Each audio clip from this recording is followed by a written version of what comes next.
Ahora comienza Querer Comprender, un programa que analiza el valor humano en la empresa como forma de crecimiento personal, así como la humanización de la empresa y de las tecnologías aplicadas. Donde el aire es limpio aún bajo la suave luz de las estrellas. Un espacio dirigido por Mar Sauto desde Madrid y producido por Javier Maurí.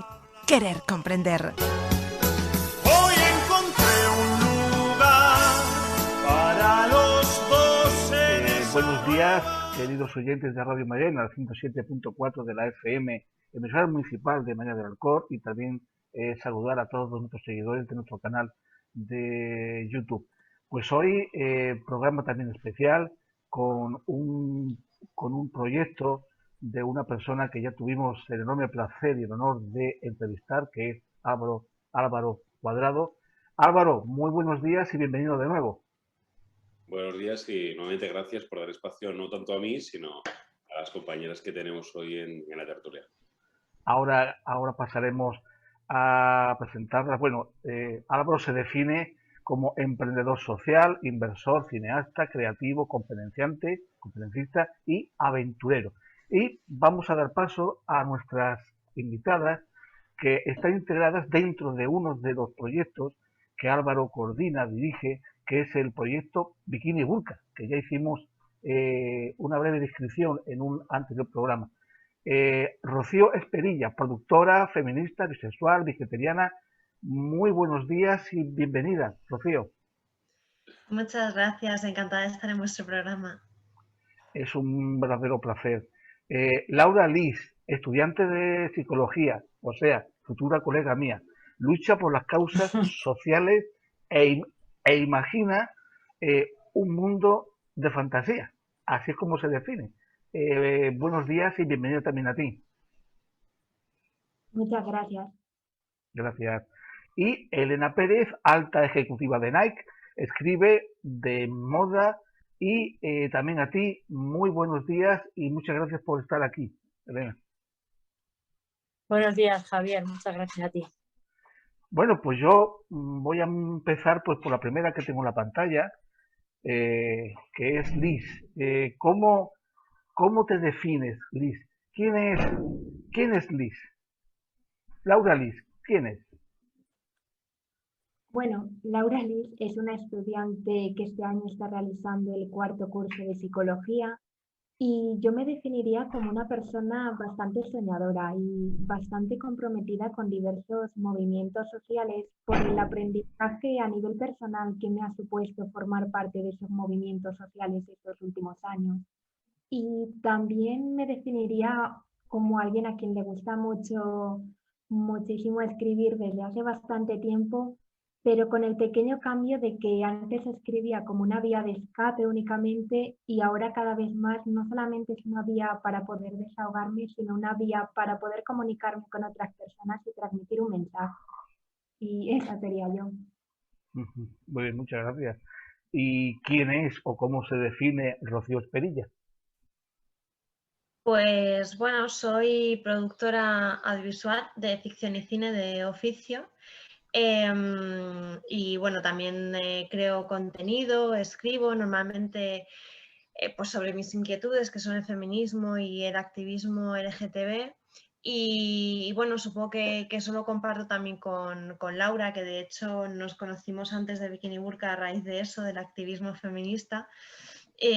Pues como ella soy una persona con muchas inquietudes sociales que canalizo, yo creo, a través de la creatividad y la creación de contenido. Muy bien, muchísimas gracias, compañera. ¿Y quién es? ¿Quién es Elena Pérez? Bueno, pues yo me considero multitasking, yo me dedico a hacer números, pero me gusta mucho la moda, me gusta mucho conectar conmigo. Para mí la escritura a mí me ha permitido conocerme a mí también. Entonces, cuando Bikini Burka se presentó como una opción para compartir las escrituras que uno tiene con el mundo, pues me pareció una gran idea y bueno, por eso también formé parte del proyecto, pero me definiría como multitasking, porque soy un poquito culo inquieto también y parece como un poco a todos los sitios, pero bueno, eso es Elena, una ardillilla. Muchísimas gracias, Elena. Álvaro, tú ya nos comentaste cómo surge y en qué consiste el proyecto Bikini Burka. ¿Nos lo puedes recordar, por favor? Bueno, básicamente surge de una conversación con mi pareja hace unos años, ahora ya expareja, que me habló de montar un blog y cuando me comentó la idea recordé muchas conversaciones con muchas mujeres, porque casi siempre estaba con mujeres que tenían esa necesidad de escribir, de contar, de sanarse a través de la escritura y a veces compartirlo en un blog. Y la vida del blog era muy parecida a la de todas. Empiezan con mucha motivación, escriben muchos artículos, pero a los 6 meses ya han dejado abandonado el blog porque no tienen feedback de la gente, no tienen las visitas que ellos pensaban y es como una especie de ciclo que se repetía, ¿no? Y yo le propuse que por qué no se coordinaba con más mujeres, hacía como una especie de blog colaborativo y esa idea se quedó en mi cabeza dándole vueltas. Pues pensé en el nombre, ¿no? De Bikini Burka, me parecía que era curioso, ¿no? Siempre que sea desde un bikini en burka, si es una decisión de una mujer, me gustaba el concepto de la libertad, ¿no? Entonces, en Score Ventures tenemos diferentes proyectos. El tema dentro de los proyectos sociales, una de las ramas que tenemos es mujer, hemos liderado muchos proyectos y me pareció, bueno, pues en el año 2019 interesante lanzar este proyecto como medio de comunicación donde solo escribían mujeres o inicialmente como un blogging bien intencionado. Siempre lo cuento, yo no sabía si esto va a funcionar, yo quería tener 30 redactoras, tenía 3 meses para buscar 30 mujeres que dedicasen por lo menos un rato que cada mes para escribir un artículo y entre todas pues, son 30 artículos al mes, ¿no? uno al día. Mi sorpresa fue cuando yo lo publiqué en mis redes, que quién quería participar, que tuve 250 peticiones, con lo cual parecía que la hipótesis de esa necesidad de compartir era real. Estuve 4 días hablando con ellas, con las 250, y al final comenzamos el proyecto con 85 redactoras. A día de hoy, ha pasado más de un año, ha crecido muchísimo. Es muy loco lo que ocurrió con aquel proyecto que estábamos viendo cómo iba evolucionando, cómo iba mutando. Ahora son más de 180 mujeres de más de 20 países, con 250.000 lectoras y sobre todo más allá de los grandes números lo que ha ocurrido, ¿no? Esa generación de tribu que entre ellas, que es para mí lo más interesante. Y pasamos a los 2 meses del lanzamiento. He practicado mucho la escucha activa con las redactoras porque al final, bueno, me toca liderar esto, pero creo que son ellas las que me proponen y yo soy más el que dispongo y doy los recursos para que ocurran, pero casi todas las ideas, las mejores ideas de Bikini Burka han salido de las propias redactoras.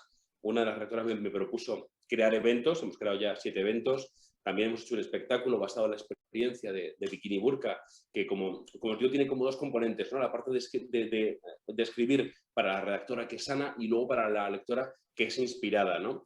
Luego también con algunos artículos hicimos una iniciativa para crear una especie de libro que mandamos a los hospitales al inicio del COVID, pero también hemos hecho concursos, fotografías, premios. Elena, que está aquí con nosotros, es la persona que dirige Bikini Burka Academy, con varias formaciones que se han hecho y que se van a seguir haciendo. Y ahora seguimos con nuevos desafíos. Queremos llevar Bikini Burka a cárceles, intentar evolucionar el proyecto y ver hacia dónde va. El concepto es muy claro, dar un altavoz para la mujer, para que la gente conozca, pues, dar rienda suelta a su pasión y de alguna forma ser un altavoz para encontrarse, ¿no?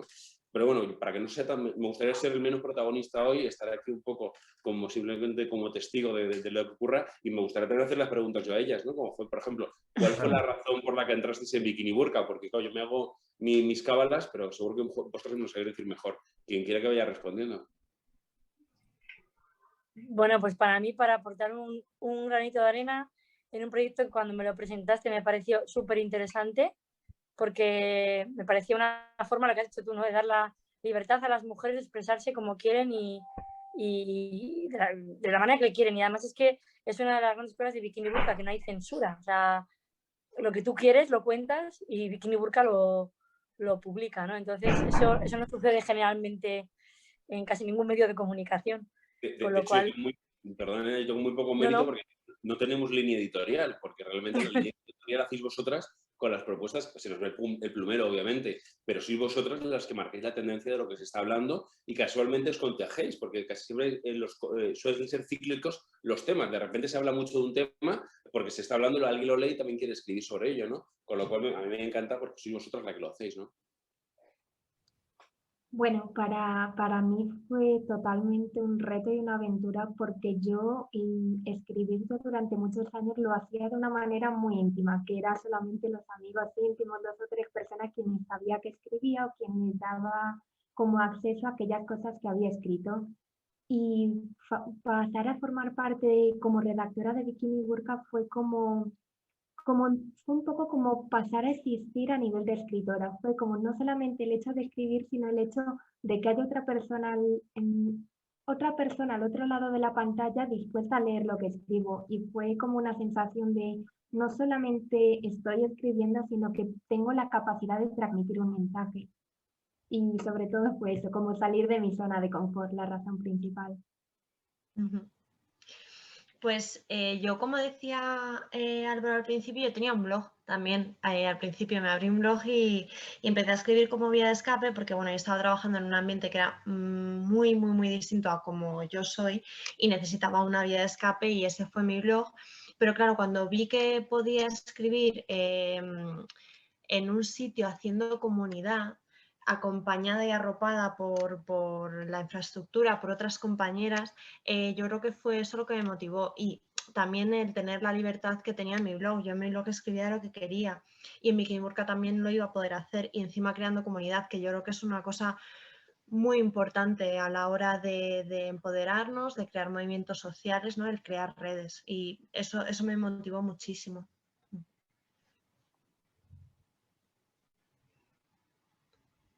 No te escuchamos. A ver. Tenía el micrófono desconectado, disculpa. Ahora que Álvaro no nos escucha, ¿qué opináis vosotras de que un hombre lidere un proyecto para mujeres? Yo creo que es un reflejo de... No, ve, Elena. No, Rocío, baja. Que yo creo que es un reflejo de cómo está orquestada nuestra sociedad. O sea, al final hemos visto siempre en multitud de ocasiones que cuando se habla de, por ejemplo, derechos reproductivos de las mujeres y tal, muchas veces los diálogos lo lideran hombres porque al final quienes han llegado a esos puestos de poder son hombres. Entonces eso, llevado a lo micro, creo que Bikini Burka es un ejemplo de que Álvaro ha tenido una plataforma de acceso que a lo mejor otras mujeres en su misma situación han podido tener más difícil, por lo que sea, porque han tenido síndrome de la impostora, porque no se han sentido suficientemente queridas, arropadas en su entorno, porque han tenido cargas familiares de cuidados de mayores, lo que sea. Y creo que bueno, que Álvaro es un poco un ejemplo de que en la lucha hay que tener aliados y es la forma de ser aliado, ¿no? El que si tú tienes un espacio y sabes que ese espacio tus compañeras mujeres a lo mejor no lo tienen tan fácil, les cedes un trocito para que también puedan estar ahí. Elena, ¿ibas a comentar? Pues yo ratifico lo que dice Rocío, pero yo añadiría que a mí, como parecerme, me parece perfecto. O sea, es que Rocío, o sea, lo que dice es cierto, ¿no? Pero que más allá de esto, a mí me da igual quién lidere un proyecto si el proyecto es bueno. O sea, el liderar las cosas no debería depender del sexo, ¿no? Sino de la capacidad que tienes para poder liderarlas. En este caso, Álvaro las tiene y las aprovecha. Es un don que tiene, entre otros, y lo aprovecha. Entonces, a mí me parece perfecto. Además, tal y como estamos ahora, yo creo que se trata de conseguir el equilibrio social y es verdad que el hecho de que él empuje a tantas mujeres a compartir, a hacer, como decía Rocío, comunidad y encima expresarse libremente, pues está muy bien porque nos ayuda igual a equilibrar esas energías, pero la masculina y la femenina. Pero yo que estoy en proyectos de integración de energía femenina también en los entornos de trabajo y en equipos directivos, sí que veo que hay un tema todavía que tenemos mucho que pelear, ya no por lo que hablaba antes, ¿no, Rocío? De, pues si no has podido hacerlo porque tienes otras cargas familiares o lo que sea, sino porque simplemente cuando tú estás en un equipo de trabajo y eres una directiva, el hecho de que seas mujer ya te hace que tengas que darle más peso a tu energía masculina y a la femenina, ¿no? Porque es así, porque los equipos directivos masculinos todavía están así. Entonces, ahí sí que tenemos trabajo para hacer, para integrar las dos energías, la masculina y la femenina, y que tanto el hombre integre esa parte femenina, que en el caso de Álvaro lo tiene súper integrado, pero que no sucede esto en general con los hombres, que tú ves un equipo directivo y los hombres se masculinizan y las mujeres también, porque es la manera de liderar equipos, ¿no? Cuando está perdiendo una parte de empatizar con el equipo, que eso viene por la parte más femenina del ser humano, ¿no? Que tenemos las dos. Entonces, bueno, a mí como tal, como que lidere el proyecto me parece espectacular. El tema no es ese, el tema es que sigamos integrando energías, que creo que todavía estamos muy lejos de que ese equilibrio pueda llegar, más allá de que sea un hombre o una mujer. Es tema de energías masculinas y femeninas, para mí. Estamos en ello, estamos en ello. Laura, Poco a ¿quieres añadir algo? Yo quería mencionar un punto importante que yo veo en que un proyecto relacionado con las mujeres esté liderado por un hombre, que es el papel de los hombres en el feminismo. Es decir, que un proyecto esté liderado por un hombre implica como que echa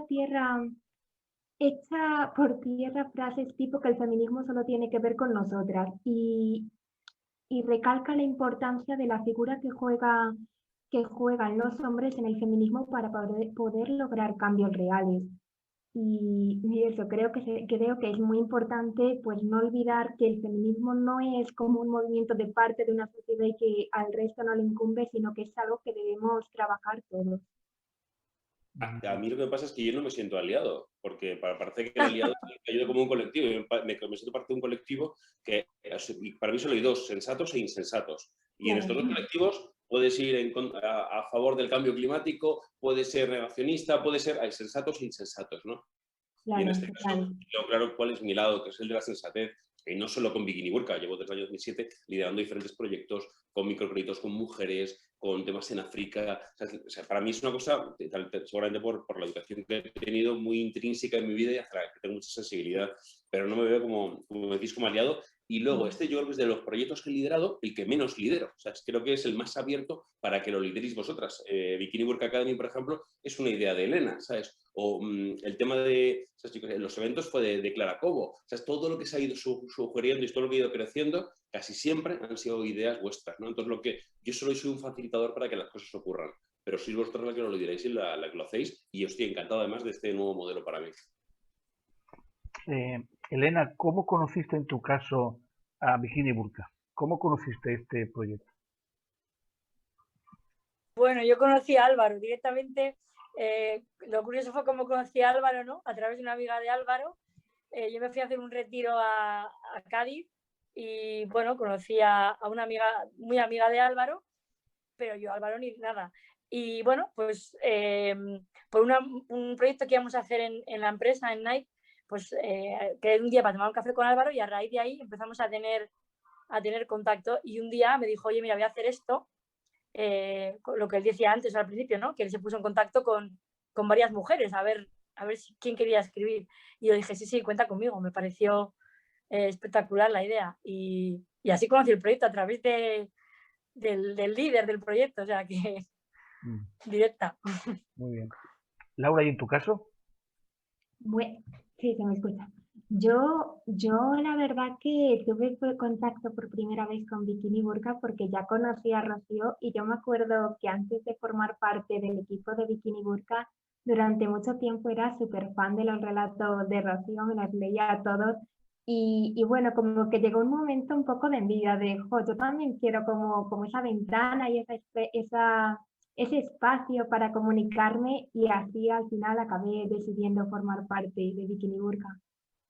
Y es que, perdón, antes de que conteste Rocío, es que realmente lo que decimos, ¿no? Escribir, sanar e inspirar, es que va de eso. Es que Rocío de repente escriba, sana sus cosas y además inspira a otras mujeres para que hagan esto, ¿no? Con lo cual me parece genial el contagio colectivo que se está haciendo, ¿no? Y pues, lo que está ocurriendo, lo que acaba de escribir Laura, es la filosofía de Bikini Burka. Bien, sí. Compañera Rocío, dime. Coméntame. Pues en mi caso, la verdad es que fue algo relativamente parecido, porque yo leí el artículo, ¿cómo se llamaba? Mi abuelo abusó de mí. Creo que se titulaba. De mí cuando tenía 8 años, de Sofía Esquitiano. Eso es. Y me lo enseñó mi pareja, que conocía a Sofía, y me dijo, ¡buah, mira qué brutal esto, tal, no sé qué, tienes que leerlo, está súper bien escrito, y me lo leí. Y me impactó mucho pues la verdad con la que estaba contada y joder, que al final no son cosas fáciles de publicar, ¿no? Me gustó mucho ese ambiente en el que puedes publicar o sea, te sientes tan arropada como para poder publicar esas verdades que pueden llegar a ser tan dolorosas.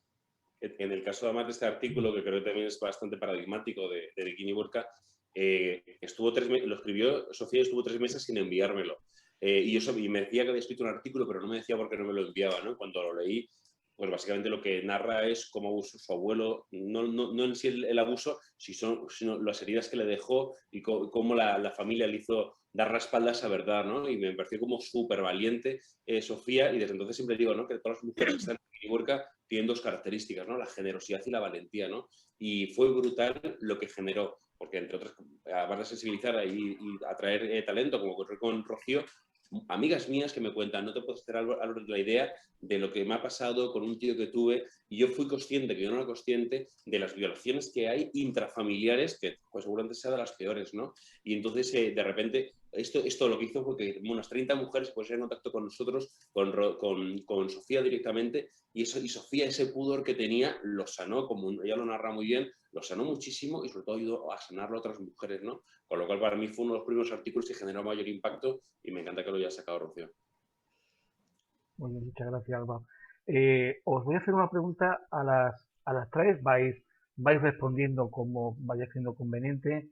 Vamos a empezar ya a tomar ese café en la terracita, prácticamente todos alrededor de nuestra mesa, de nuestro velador, guardando una mínima distancia de seguridad, ¿vale? Escribir es sana, estupendo, magnífico, pero ¿qué artículo os ha causado más dolor escribir y qué más os ha sanado?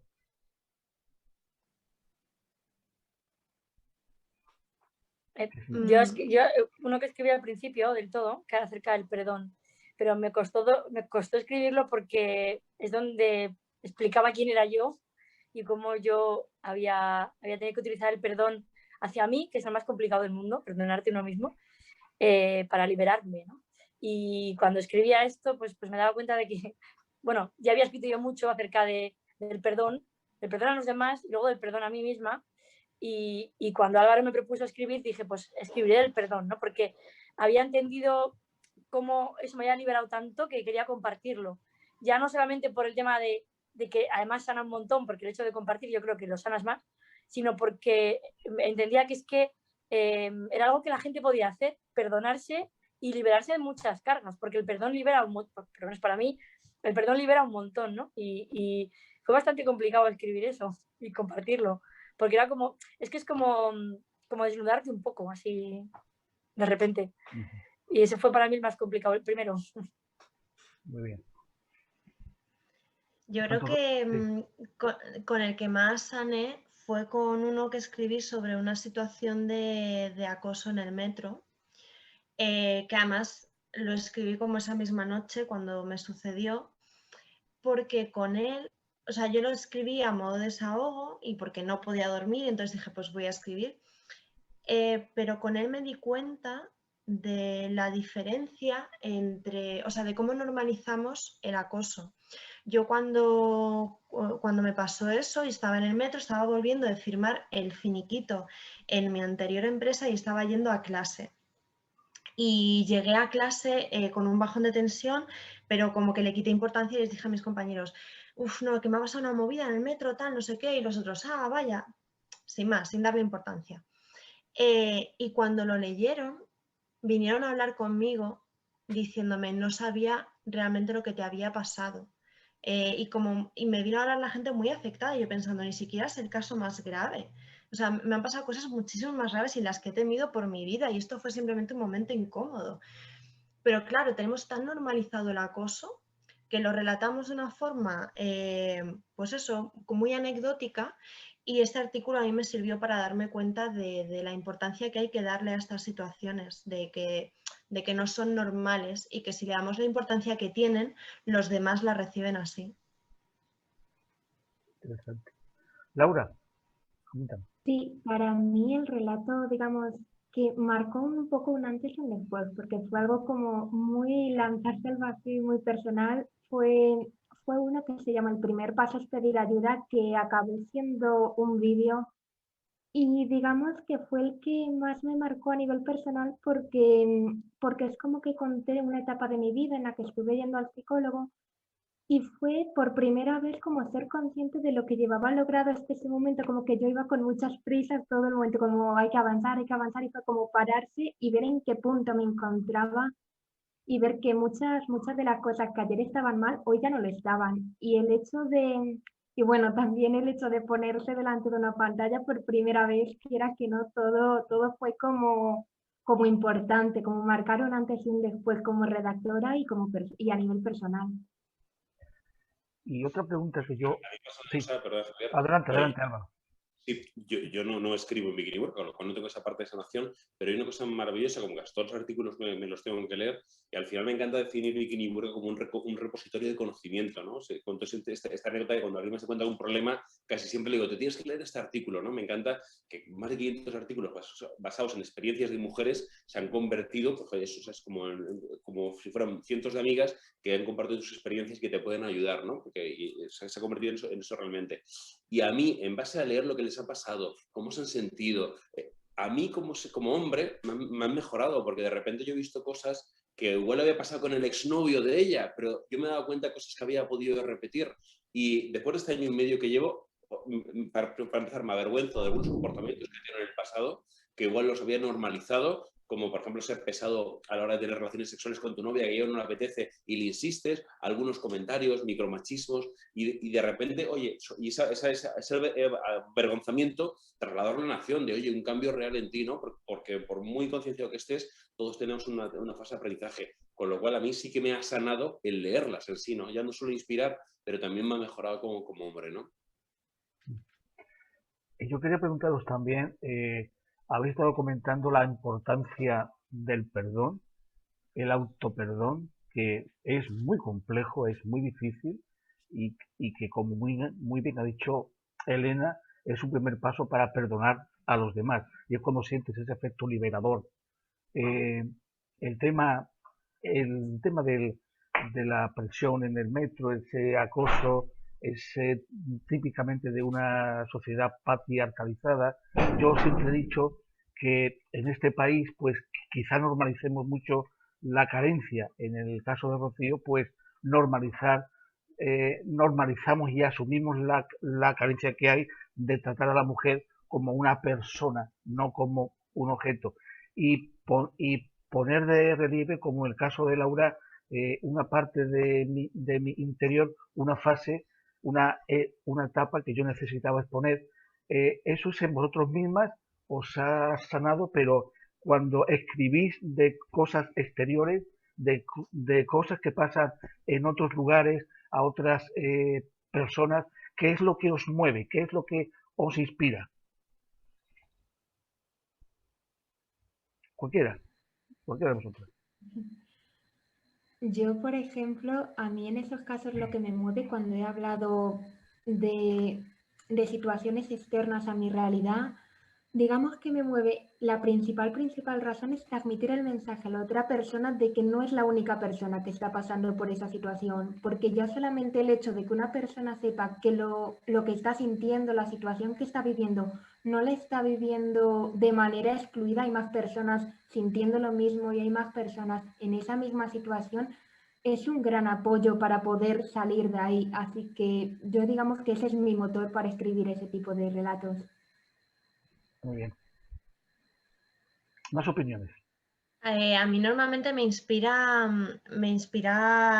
muchas figuras activistas que han conseguido cosas para que nosotras podamos vivir como vivimos. Y viéndome en ese reflejo, ¿no? de pues, personas como Boti García Rodrigo, como Billy Hernández, que al final han conseguido logros en España como el matrimonio igualitario, luego veo otras desigualdades y pienso, ostras, ¿cómo estamos perdiendo de repente? Y siempre como que tengo la intención de poner de relieve esas realidades y esa lucha como para evitar que eso se vaya cayendo en el olvido, que se pierda, como seguir diciendo, oye, esta diversidad existe, esta realidad existe, este activismo existe, está aquí y tienes que conocerlo, no es algo ajeno, no es la otredad, normalicémoslo.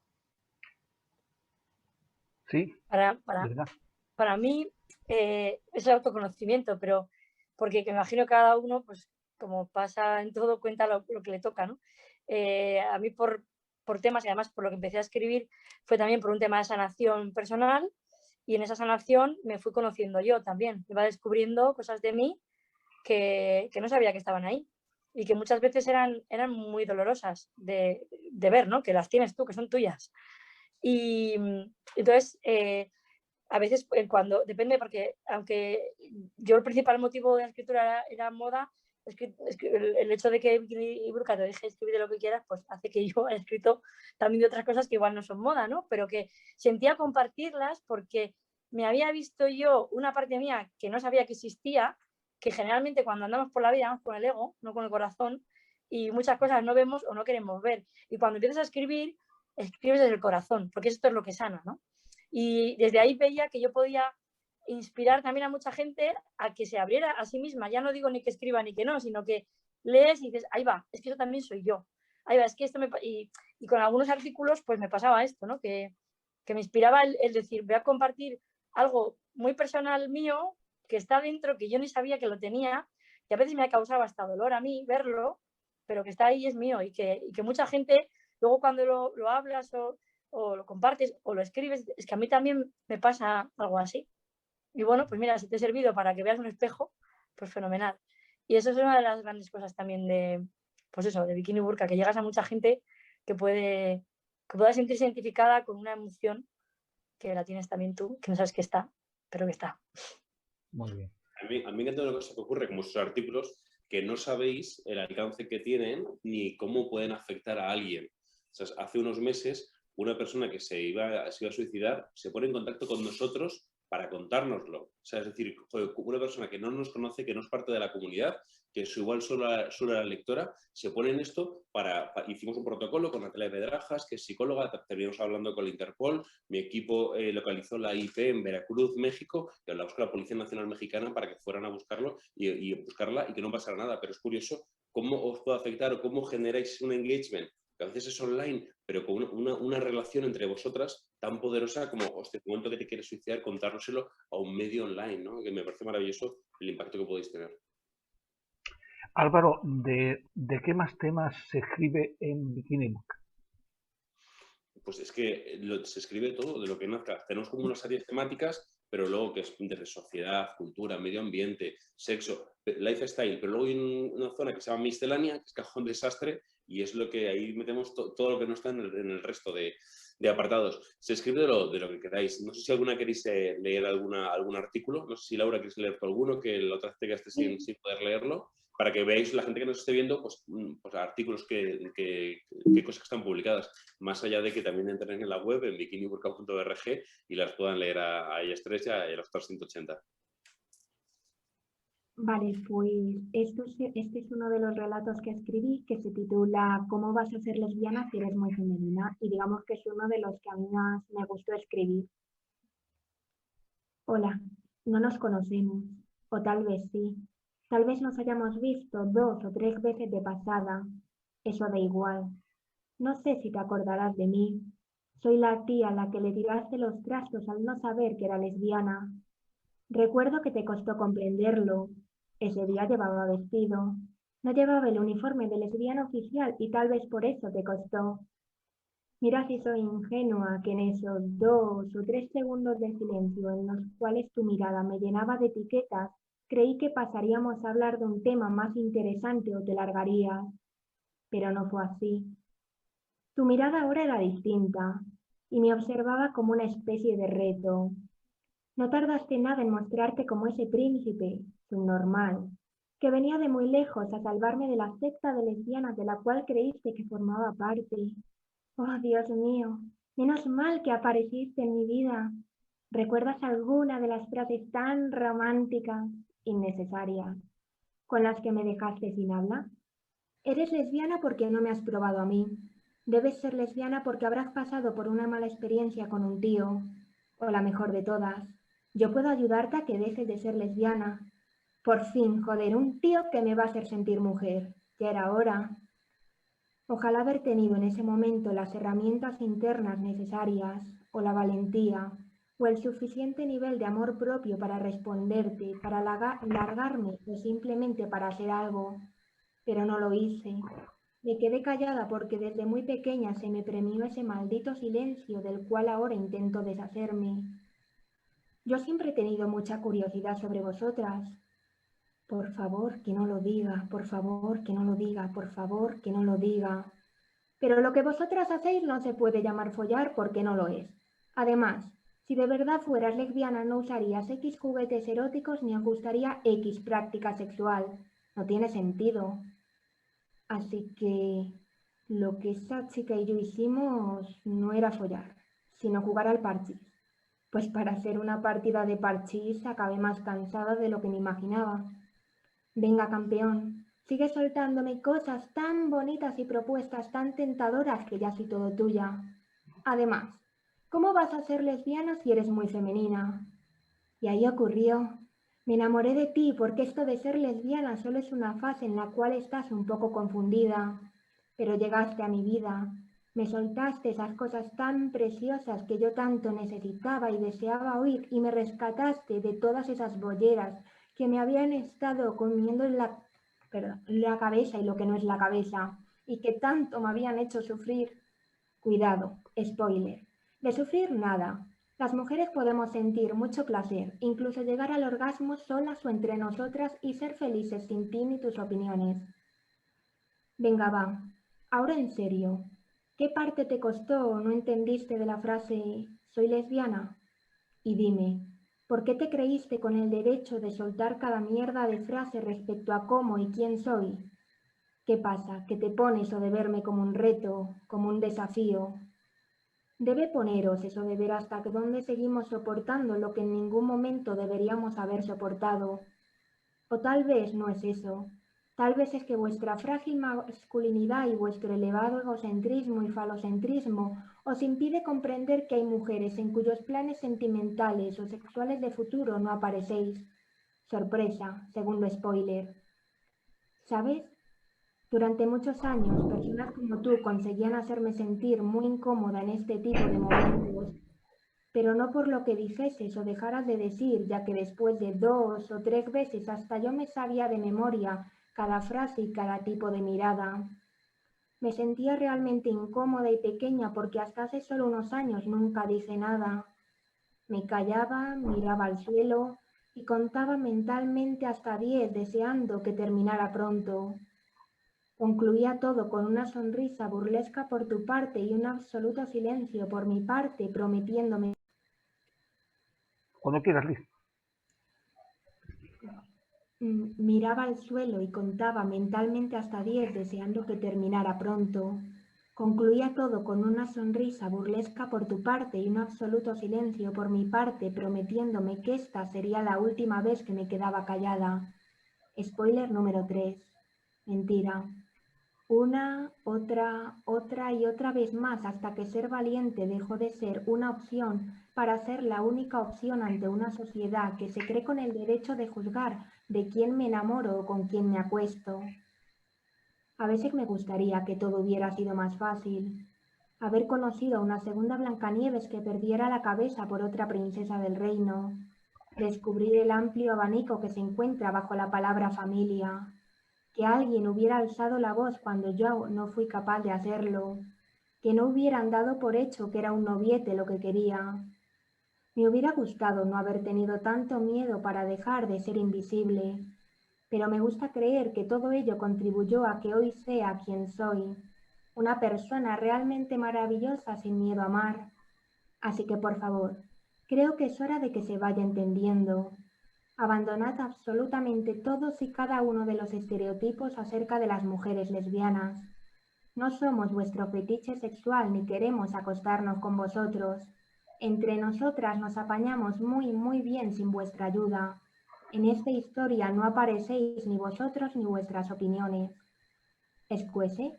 Pues ahí tenéis la puerta. Nadie os ha pedido vuestra maldita opinión.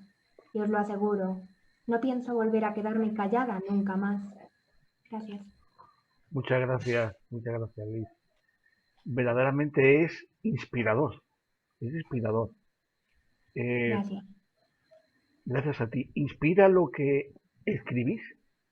¿Os inspira para otros textos? A mí en ocasiones sí. A mí, por ejemplo, digamos que cada uno yo lo veo como si fuera una puerta de un reino y como que a veces al escribir es una manera de abrir esa puerta y llegar a otros relatos que hay detrás. Así que a mí sí, a veces me ocurre. Ujú. Muy bien. Elena, ¿puedes leernos tú algunos de tus textos también? Sí. Bueno, yo he elegido uno que se llama Autoamor, o sea, aunque lo que decía antes, ¿no? Que a veces escribo, como se puede escribir lo que quieras, bueno, pues lo voy a leer uno. Lo que se llama Autoamor. Lo que en principio fue un confinamiento al que yo ya me retiro, está dejando y dejará grandes aprendizajes a través de los cuales nos brinda la oportunidad de seguir creciendo. Entre esas cositas que me ha dejado, quería compartir una que me encantó, y fue la de autoamor, palabra inexistente a día de hoy, pero que deberíamos de reivindicar a la Real Academia de la Lengua como la manera más completa y auténtica de amor hacia uno mismo, pues la autoestima, bajo mi punto de vista, se queda corta. Y más adelante os cuento por qué. Antes de continuar, incidir de nuevo en la solicitud a la RAE de su inclusión, y más cuando se aceptan palabras como CD-ROM, para decir CD-ROM. Y esto es solo uno de tantos ejemplos de los palabras que la RAE considera.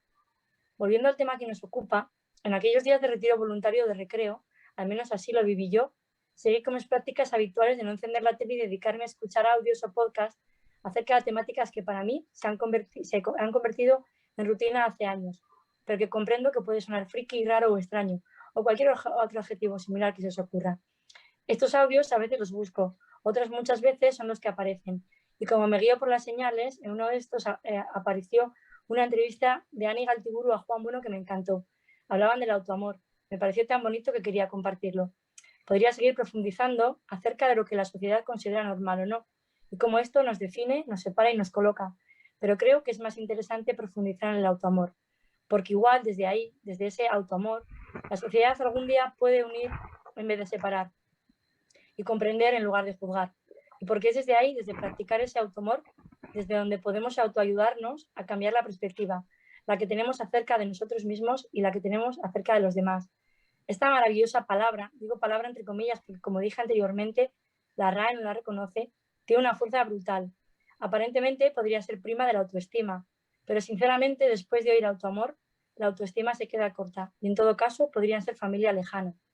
La PNL, la programación neurolingüística, nos pone de manifiesto el poder de la palabra, no solamente de las palabras que decimos, sino de las que no decimos, porque las palabras crean, y crean todas, las que decimos y las que pensamos, todas. Y no solo crean para los demás, también crean para nosotros mismos. Cómo yo me hablo es cómo yo me manifiesto. Por eso me ha maravillado la palabra autoamor. Autoestima es estimarse a uno mismo. Y la pregunta es, ¿a las personas que realmente amas, pareja, familia, amigos, las estimas o las quieres? A nuestros seres queridos no los estimamos, los queremos. Entonces, ¿qué tal si nos amamos en vez de estimarnos? Esta gran diferencia entre amar y estimar la deja clara la RAE. Cuando miras la definición de ambas, lo menos que puedes hacer es alucinar.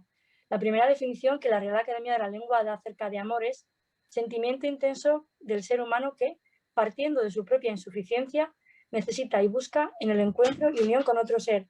En esta definición tendríamos ya para hablar un rato, porque la propia RAE nos hace insuficientes. Y teniendo en cuenta que estamos programados a través de nuestro lenguaje, pues ahí queda eso. Vamos ahora a la definición de estimar, que viene a ser, según la RAE, calcular o determinar el valor de algo, atribuir valor a algo, sentir afecto o aprecio hacia alguien. Eso es para todo lo que da estimar. Y resulta que la mejor palabra que existe para querernos a nosotros mismos es autoestima. O sea, tenernos afecto o aprecio a nosotros mismos es todo lo que podemos hacer.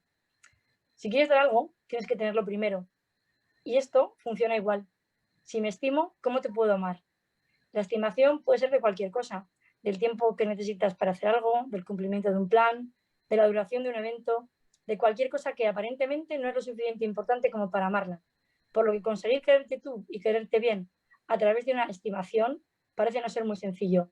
Las palabras son poderosas, lo que nos decimos a nosotros mismos tiene mucha fuerza y que nuestro propio lenguaje nos limite solo hace más difícil ese trabajo de quererse a uno mismo y de saberse valioso y digno. Por eso me sumo a la idea de Luis Bueno acerca de la palabra autoamor. Debería reconocerla a la RAE, porque nos ayudaría en ese trabajo lingüístico neuronal de querernos más y mejor, ya que cuando esto sucede es cuando podemos dejar de estimar si lo que hacen los demás es normal o no. Podemos dejar de juzgar y comenzar a entender, comprender, aceptar y amar. Esto es simplemente una pequeña reflexión para todas aquellas personas que consideren la importancia de quererse bien, porque desde un amor sano y humilde por uno mismo es desde donde pueden hacer un amor por los demás, sincero, auténtico y con firmeza. Y por supuesto, es también una clara llamada a la RAE a que nos ayude con la mejora de nuestra lingüística y nos quiera un poco más, porque si ceder no existe, cualquier cosa tiene cabida. Muchas gracias, Elena. Muchas gracias. A ti. Álvaro, Sí, cuéntame. ¿alguna pregunta que quieras hacer? No, joder, la verdad que creo que está quedando como muy completa la tertulia. O sea, simplemente pues reiterar las gracias y que ellas, si quieren expresar algo, decir algo, como hacemos en Bikini Burka, ellas son libres de decir lo que quieran y que no hace falta ni que las preguntemos. Con lo cual, oye, si alguien si queréis aportar algo más, chicas. A mí me gustaría escuchar algún texto de Rocío. No te escapas, no. Vale, pues yo había pensado en compartir uno de los textos que más feedback me ha producido, porque es verdad que a raíz de Bikini Burka me escriben a veces por privado, sobre todo en Instagram, personas sobre su orientación, con dudas sobre su identidad también, y creo que uno de los culpables es este artículo que he elegido para leeros, que se titula ¿Cómo descubrí que me gustan las mujeres? Empezaré con un spoiler, tarde. Me di cuenta cuando ya no podía seguir negándomelo. Tuve muchas señales y siempre miraba para otro lado, pero vayamos al principio. De pequeña, como supongo que la gran mayoría, vivía completamente inmersa en un mundo de Disney, también conocido como heterocentrista. Todas las pelis, todos los juegos, todos los relatos eran de papás y mamás que tenían hijos. Y cuando te regalan un muñeco bebé para que le cuides, ¿qué haces? Pues no te pones a jugar a que eres una madre soltera que ha acudido a la inseminación artificial o que eres una familia homosexual que ha adoptado. Eso nadie lo ha puesto en el imaginario de una niña de principios de los 90. Tú juegas a que tienes un marido y que cuidas a tu muñeco. Tampoco es que yo tuviera muchos juguetes normativos. Mis padres intentaban que fueran neutros. A principios de los 90 esto significaba que fueran de chicos, porque lo de deconstruir la masculinidad quedaba lejos. Eso sí, cuando por fin consigo que me regalen una Barbie, una que yo admiraba y deseaba, la Barbie Pocahontas, la muñeca llegó con Cocoon, su prometido. De pronto llega la adolescencia y tus amigas empiezan a echarse novio o a ligar. Y todas las conversaciones giran en torno a lo que ha dicho fulanito, el beso que le ha dado menganito. Y yo noto que quiero eso, quiero esa sensación por parte de alguien, quiero compartir eso con mis amigas. Pero no quiero a nadie en particular, quiero que me quieran. Y cuando por fin sucede, cuando le gusta a un chico, me entrego a tope. Nos hacemos novios, objetivo conseguido. Y a ese novio le sucede otro, y al siguiente otro también. 3 relaciones larguísimas con muy breves descansos entre ellas. Y me planto en los 26 años con una depresión post-ruptura que me lleva a una crisis existencial en la que ya no sé ni qué quiero ni por qué lo quiero. Digo por inercia, por anestesiarme, y durante meses sigo esta mecánica de vaivienes hasta que un día voy a una acampada feminista. En la acampada hay decenas de chicas y todas me parecen dignas de admirar. Tienen tanta fuerza y alegría, tanto ímpetu y empatía. Por alguna razón me parecen todas guapísimas y sobre todo son diversas y eso no es lo que normalmente se muestra de nosotras. Entre ellas me siento un poco nerviosa. Nunca he pertenecido a un grupo así, un grupo formado por mujeres tan fuertes planeando hacer cosas tan grandes como concienciar a la sociedad y me siento ilusionada a la vez que chiquitita. El segundo día que voy, noto que una chica empieza a tontear conmigo. Se interesa repentinamente por mí, me hace ojitos, me toca el brazo y pienso lo mismo que todas las anteriores veces que una mujer ha ligado conmigo. Vaya, no sabe que no me gustan las chicas. Pero a medida que la conversación avanza, el pensamiento se transforma y pasa a ser, vaya, ojalá no me estuviese estirando fichas tú y lo estuviera haciendo esa chica de ahí. Primera señal que dejo de ignorar. Al día siguiente, esa chica que yo deseaba que se me acercase a hablar, a prestarme atención y a tocarme el brazo, se sentó a mi lado a cenar. Y yo, pues fui incapaz de cenar y de abrir la boca. Estaba nerviosísima y no sabía explicar muy bien por qué. La chica estaba alabando una crema de verduras y ni siquiera me atrevía a decirle que la había traído yo. En cuanto llegué a casa la empecé a seguir en Instagram y a mirar todas sus fotos, obviamente. Creo que ahí fue cuando empecé a asumir que podía haber una posibilidad de que me estuviese atrayendo una mujer. La chica, llamémosla X, y yo empezamos a llevarnos bien. Pero a mi pesar, X tenía un bollo drama encima como para pensar en ningún otro. Y aunque esto me podía fastidiar un poco porque ella me gustaba, había algo que me hacía estar muy contenta. Había asumido que me podían gustar las chicas, aunque nunca lo hubiese materializado. Por eso, cuando otra compañera, llamémosla Y, me empezó a hacer ojitos y yo noté que me sentía cómoda con esos ojitos, me lancé a la piscina sin pensármelo, en una noche rarísima y divertidísima. Durante años, siempre que pensaba en si me podría enrollar con una chica o no, me decía a mí misma, podríamos besarnos, pero no me veo acostándome con una mujer. Y esto es algo que he oído a muchísimas mujeres. Pero esa noche descubrí que si no me visualizaba teniendo sexo con una mujer es porque nunca antes lo había hecho, ni había visto hacerlo. Pero cuando llegó el momento me pareció lo más natural del mundo, más que todo lo que había hecho antes, porque había algo nuevo que hasta ahora no había tenido, igualdad y empatía.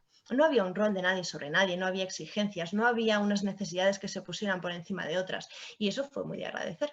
Tras una serie de bollodramas que me voy a ahorrar, porque para eso tenemos The L Word, acabé con X. Sí, la chica primigenia, la que me ponía nerviosa. Al principio estaba en una nube, pero después del éxtasis inicial empecé a entrar en un proceso interno bastante confuso.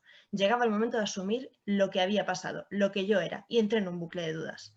Empecé a acordarme de compañeras de clase y amigas que yo había admirado muchísimo, que me parecían guapas y con las que siempre había querido pasar tiempo. Y me daba cuenta de que en realidad lo que pasaba era que en ese momento ellas me gustaban. Me preguntaba entonces si era lesbiana. Y si lo era, ¿eso significaba que todas mis relaciones anteriores habían sido una mentira? Tal vez era bisexual, pero entonces, ¿por qué me había sentido mejor con X y con Y que con mis exparejas masculinas? La gente me preguntaba, porque la gente hace unas preguntas muy indiscretas, y yo no sabía qué responder. No sabía qué etiqueta ponerme, ni si quería tener una etiqueta, y al final me sentía un fraude. Pero todo acabó el día que X salió del armario y me dijo que no era una chica, sino una chique, que se había dado cuenta de que todo eso que ella sentía por dentro tenía una explicación, era una persona no binaria, y a mí se me acabaron las tonterías. Leí entonces la definición actualizada de bisexualidad, esa que se emplea hoy en día, y reza: atracción sexual y emocional hacia personas de tu género y el resto.